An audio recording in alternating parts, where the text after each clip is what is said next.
As you get going in Neal's Yard Remedies Organic, here are some questions to consider, which I hope will be good food for thought. In all the information you receive, it's important to know where we are, isn't it, as we start? So here's my first question. Why did you say yes? What do you want from this?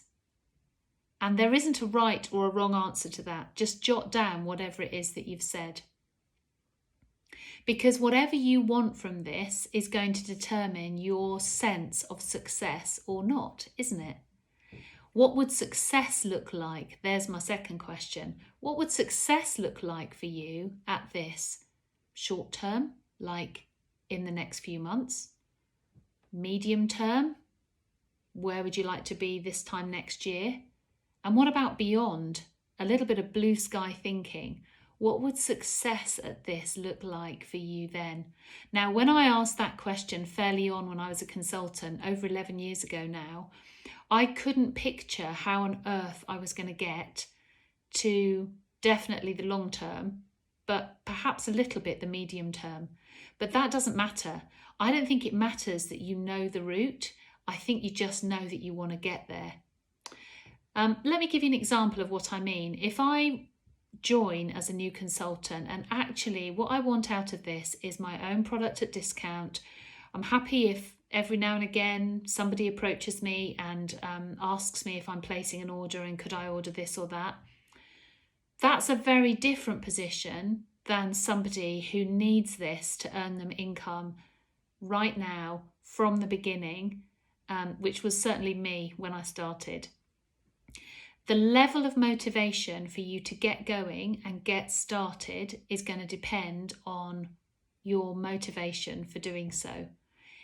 If actually you are passionate about people making well choices in their lives, good choices, holistic choices about their well-being, you will probably want to grab this and get on quickly because you're on a mission to get the word out there.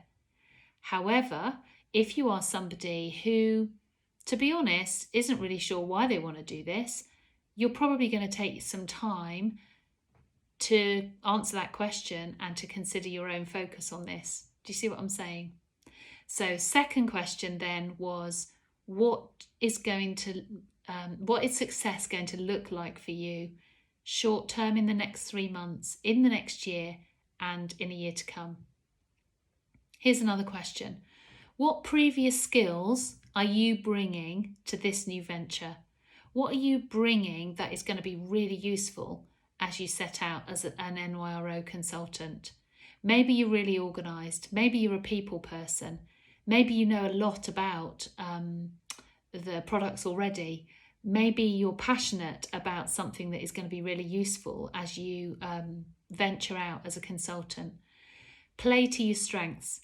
Definitely play to those strengths, but it's good to look at them and know what they are. And conversely, is there anything that you think you're going to have to be careful of?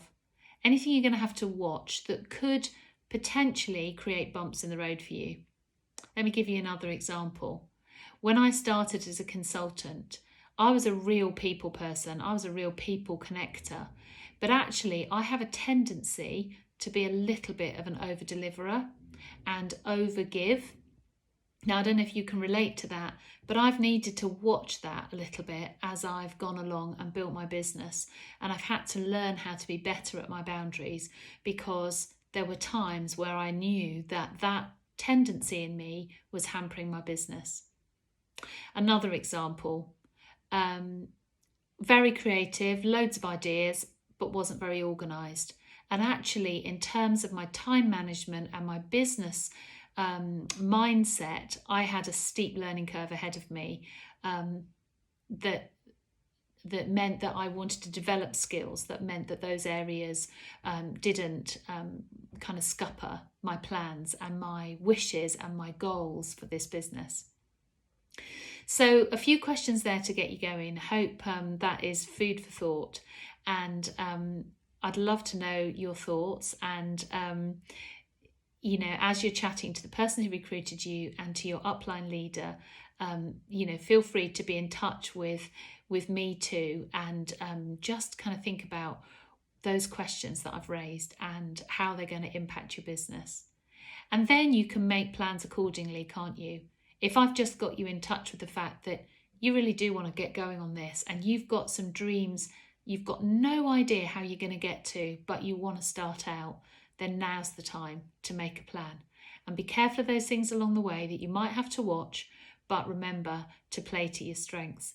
There isn't a right way to be a consultant. There are some tried and tested things that work, but actually you're bringing your unique self and your individuality to this. And so I hope that you enjoy exploring that and seeing what it looks like as you grow as a consultant.